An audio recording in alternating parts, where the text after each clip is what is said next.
Okay, everyone, welcome. This is Professor Megan, and we will be doing our review for midterm one, which, if you are in my Monday, Wednesday section at 7 p.m. of the world of music, then your midterm one is this Wednesday in 2 days at 7 p.m. That's Wednesday, October 15th. If you're in my Monday, Thursday section, then your midterm is the next day, Thursday, October 16th at 1 p.m. So this video recording is for both of my sections, and you should see the Brightspace page up here with different modules. And for Monday, Thursday, we will continue through South Indian music, but there'll be a point for the Monday, Wednesday where I say, okay, this is the end of your review because you are not covering, we did not cover South Indian music for Wednesday class. So I will say, okay, Monday, Wednesday, that's the end. We're going to continue with South Indian music, and that's not on your exam. It is on the Monday, Thursday exam. But for the first main section, or for most of this review applies to both classes. Okay, so I'm going to be using my lecture notes, which are up on Brightspace, to organize this. So you should already know this, but if you go to the module Unit 1, Music Terms Lecture Notes, that's where you can find those. And that's here under this module, Unit 1. And then at some point, we'll switch to Module 2, Indian Music, and you can see the lecture notes for that as well. So first, we're now going to be on those lecture notes for the musical terms. Now, we had our quiz number one, or our only quiz, on half of these lecture notes. So you've already been quizzed. So that's good practice for this midterm. And we'll start there. Now, the lecture notes reverse the order. So the first few pages of the lecture notes are on timbre, and we'll get back to that. That's our discussion of different musical instruments. But we started with in class here on pitch. So on page 3, the last sentence of that page, the last line is pitch, and that's where I'm starting. So this is where we started our course content. So um, actually, we started with the four different elements of music. So those are pitch, duration, timbre, and dynamics. So you should know what each of those mean. I'll define those as we go through the outline here. So pitch is one of our elements of music.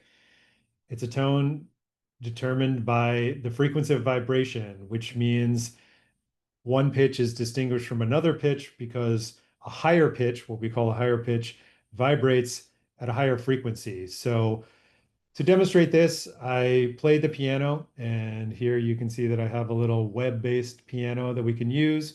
So here's one pitch on the piano, and then here is another pitch. And those pitches are in a special relationship that we'll talk about in a minute. But first, you can see here's one pitch, then here's a higher pitch. So it has a different frequency, a different vibration, of a different rate of vibration of sound. Here are two pitches closer to each other. This is the higher pitch. So that pitch vibrates at a higher frequency. This pitch vibrates at a lower frequency. So that's what we mean by pitch. It's the element of music where you hear higher pitches, lower pitches. Okay, so then within that, we talked about a tuning system, we talked about scale, and we talked about octave. I'm going to start with octave and then review tuning system and scale in relation to an octave. So an octave, an interval, this was on the quiz, an interval where you arrive at the same pitch but higher or lower. So an interval means two different notes. So it could be the same note played one after the other. So this is an interval. That's called a unison. That's not one of our keywords. It's the exact same note. Any two pitches in relationship to each other are an interval or can be described as an interval. So there is the interval where it's the exact same pitch. An octave is also an interval. It's two different pitches, um, but they're not the exact same pitch. They're considered the same in that they would both be labeled the same letter note, but one is higher and one is lower. So what does that mean? Well, it's most clear in practice. So using my keyboard, that's the interval I was just playing before. So if I play this note, then I play this note, those two pitches are an octave apart from each other. This is the lower pitch, and then this is the pitch, the same note, but an octave higher. And then this is the pitch. That's the pitch, the same note, but an octave lower. So we have two octaves here, and we can get one more.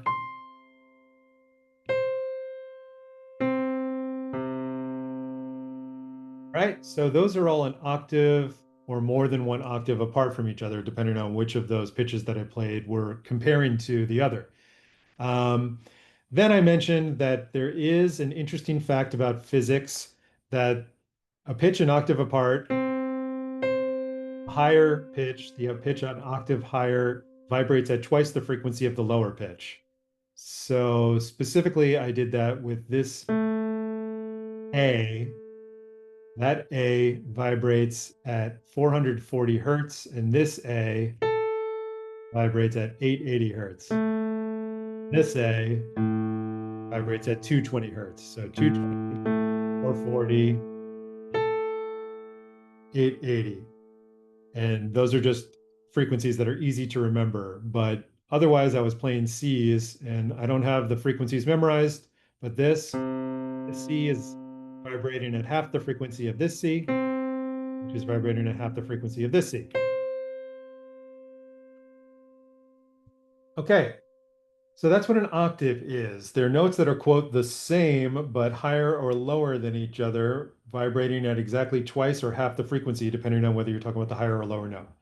Within that, then, we can talk about a tuning system and we can talk about a scale.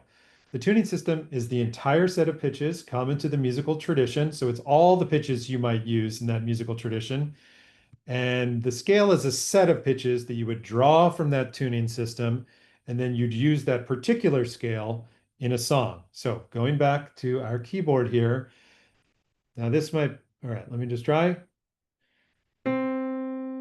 So in order to play all the pitches of the tuning system, I have to do a caps lock thing here. So I do.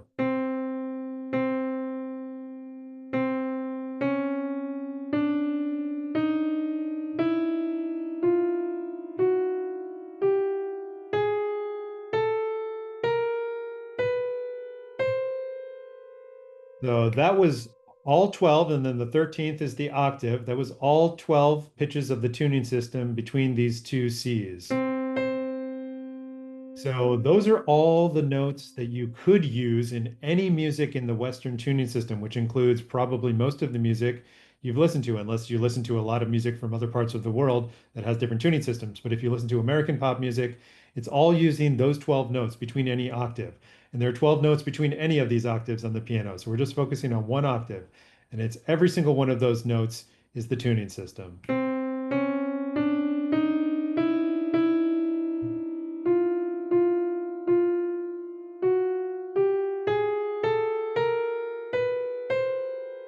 But we don't usually use the whole tuning system during for a particular song. What we do instead is we take a certain number of those notes, some collection, and then that is the scale that we use. And if it's, especially if it's ordered, then it's a scale. So these white keys make up a common scale that I've been playing in class.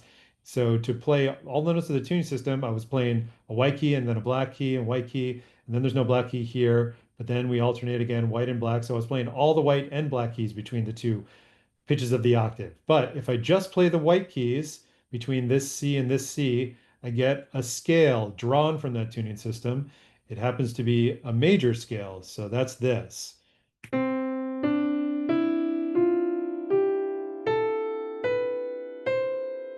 And that was an ascending major scale. And if I play the same notes, but in the opposite order, so a descending major scale, we have this.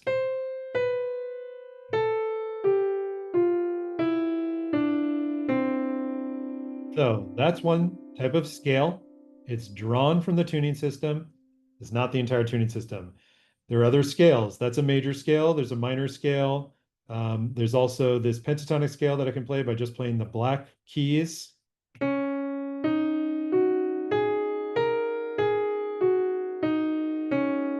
So that would be also a scale. A scale is just any subset of pitches from the tuning system that we take, and then we're going to use those pitches only when we create our song. Okay? So there we have pitch, the tuning system, the entire set of pitches, the octave, that special interval that I discussed at length, and then scale, a particular set of pitches used in a piece of music arranged in order. If I play them in order, we have a scale. Tonic, I'm not asking you about. Interval, we already talked about it. So an octave is an example of an interval. An interval is just the relationship or the difference between any two pitches. The range is all of the pitches that a particular instrument can play. So this virtual keyboard can play every note from these low notes to these highest notes. The range per se is every note between this note and that note and everything in between. Okay? So every instrument has a particular range. The voice has a range, and then the recorder has a range. Every this clarinet I showed, this flute I showed, everything has a range. Okay, so the range is the particular total number of notes from the lowest to the highest that an instrument can play.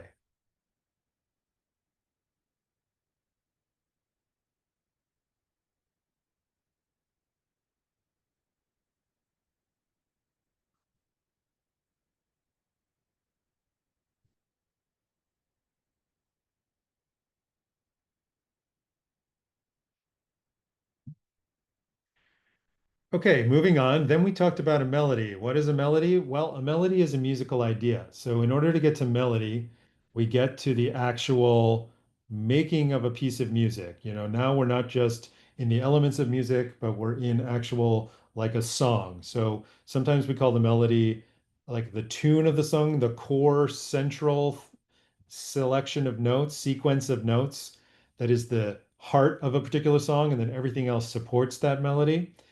Um, but the key thing is that the melody is a musical idea. And so to demonstrate that, we go back again, and instead of playing the octave descending, the descending major scale, like I just played it before, this is the descending major scale. I said, all you have to do is play, give a little rhythm, and then suddenly we have a melody. So here is Joy to the World. It's the same set of notes as that descending major scale, but I add a little rhythm, and then it becomes Joy to the World.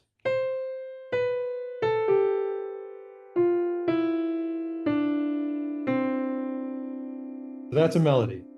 We added a little rhythm, which is our next musical element we'll get to, and then we created a musical idea. It's no longer just a sequence of pitches, it's a musical idea. All right. So there's a sort of cultural element to what makes something music, as we said. And a melody, once we're in the world of a melody, then we actually have music, not just the elements of music. Okay. But you should be able to think about the difference between a melody and a scale. That melody is just like a scale, but if I go back to our music quiz and we listen to that Bob Dylan song, his voice is singing a melody. Come gather round, people, wherever you roam. And it continues, but that come gather round, people, wherever you roam. That's a melody, okay? His voice is singing the melody. The guitar part's supporting the melody. And I'm not going to ask you to distinguish between like what's the supporting section, what's the melody, but just the melody is the core idea, the core sequence of notes that's the most important thing in the song, all right? Usually, if it's a song, that means it's sung by someone. The melody is the vocal part, usually. All right. And if there's no singing at that part and there's a guitar solo, then we could say the guitar solo is a melody or any other instrument solo. Okay. All right, we also did say what a drone is. So a drone is when you stay on a consistent pitch. So we hear a lot of droning in Indian music, but a drone is when you stay on the same pitch. And you don't go up and down the scale, you stay on that pitch and you usually sustain it for a certain amount of time. So the amount of time you sustain it could be varied, but the key thing is you stay on a consistent pitch. And those are our key terms and concepts for the musical element of pitch, which is our first musical element. Then we get to the musical element of duration, which rhythm is one of the most important concepts. So in my guide here, I say rhythm, which is um, rhythm and meter are the two most important organizational structures within duration, but we're talking now about duration. That's the element of music. So with duration, I we first defined a beat, which is a regularly occurring pulse.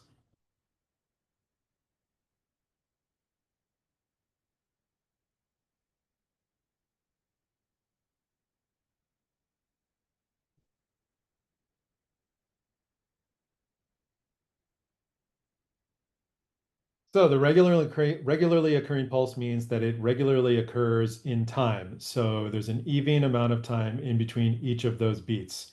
So this is a regular beat on our bell.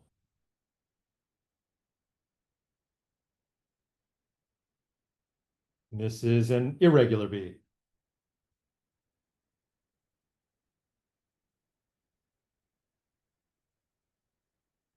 Okay, so in order to start to think about the organization of rhythm, we think about a regular beat. So that's what we're calling a beat, a regular beat. Then I said that using an accent by emphasizing one of the beats, we start to organize those regular beats. And so we do that. In this case, I'm going to play the two different bells. So we go from this, just a regular beat, no accent, to accenting one of the beats and then thus creating an organization of beats.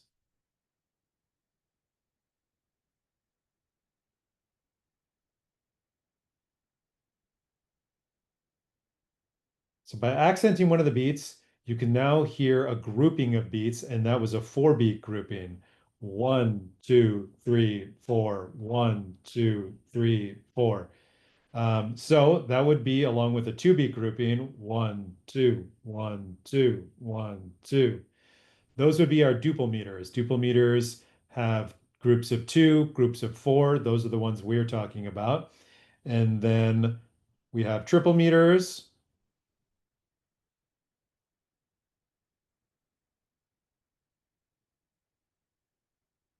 One, two, three, one, two, three, one, two, three. So that's a triple meter. Those are the only meters that we're talking about for the purposes of this first unit.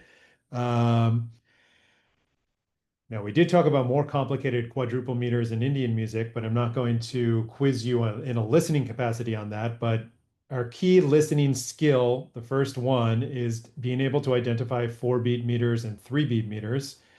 And that's what we had on our first quiz. And I went through that in detail in class. So I'm not going to go through that in detail again, but I will just give you a little quick guide again. So I said that there's a basic set of guidelines for figuring out the meter of a song. The first thing to do is to hear what's giving the beat. So that's the regular pulse. Then hear what's accenting. What is distinguishing that beat, creating groups of beats. Okay. So if you go back to the Dylan, it's not the way that the accent happens is he changes chords on the guitar. So you hear different pitches played by the guitar. The guitar strums in a regular beat, and then you hear different pitches in groups. So you hear bum bum bum bum bum bum bum bum bum bum bum bum. So each time he changes the pitch of the guitar strumming, you can hear that that's a little accent by changing the pitch, and you hear that the guitar strums are organized into groups of three. So it's a three beat meter.